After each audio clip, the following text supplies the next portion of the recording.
Ah, zombies, aka ghouls, the undead, the living dead. There's no kidding when someone says that zombies are a part of our social zeitgeist. Zeitgeist, noun, the defining spirit or mood of a particular period of history as shown by the ideas and beliefs of the time. From White Zombie to the Night Eats the World, you cannot deny the importance of zombie movies. Romero was a big part of the zombie franchise, creating what is known as the modern slow zombie. And Dan O'Bannon, who was Romero's partner for Night of the Living Dead, created the brain-eating zombies, which is now the stereotypical zombie-eating method. But besides all those, how would the zombie virus work if it were real? Well, I'm here to find out.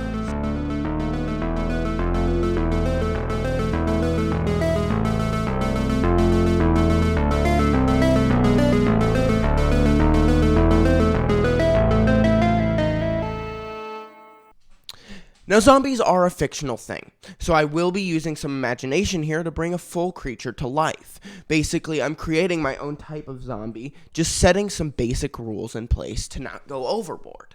Rule number 1. The infected host must die, then reanimate. We aren't going to have any 28 days later zombies in our midst.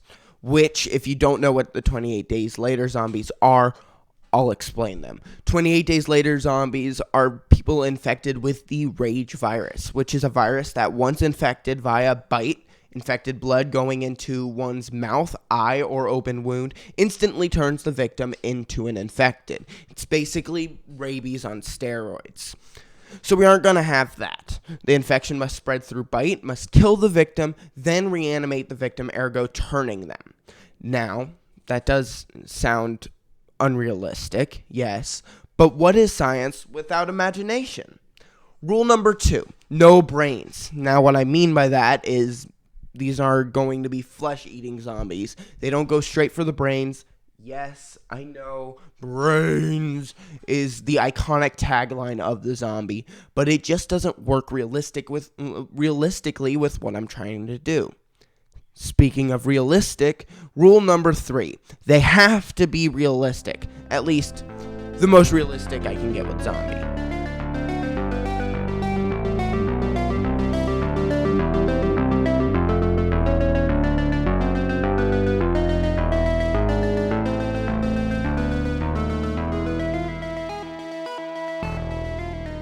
Now that we set up the rules, yes, I know there weren't many, but really didn't need many rules to begin with.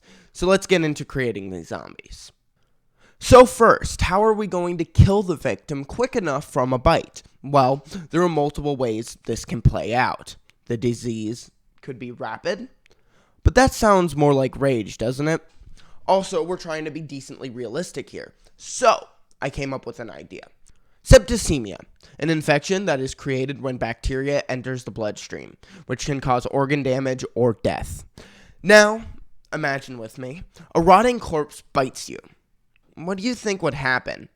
Imagine how much bad bacteria is in that bite. What type of infection would that cause? Septicemia. Now, we are going to have to imagine that this disease boosts the bad bacteria, causing it to happen more quickly than normal septicemia, since we want the transformation to be terminal. So septic shock must happen quickly. Now that we've killed our victim, reanimation is next. Now, this is obviously the part where we have to use a lot of our imagination. Basically, the zombie virus reanimates part of the neural network, so the basic functions of the body works. Basically, these zombies will have to run on monkey lizard brain. They will be able to walk, eat, and attack. That's it. They will still have hunger since they are technically working on basic functions. They will still continuously decompose, though much slower since basic functions are still happening. And if I know how most diseases work, they do want to continuously have a host. So this would most likely cause the disease to try and keep the body maintained enough to survive. But they are still dead, so they are still decomposing. The disease would most likely help create new cells for the most important factors of the human body for the disease to survive, but most likely that isn't skin. So visually, it looks like it would decompose, but it probably isn't fully. And there you have it. We have our zombies. That's what I believe is the best way to have real-life zombies and how they would possibly work. Thank you for watching my TED Talk. What am I doing with my life? Oh my god.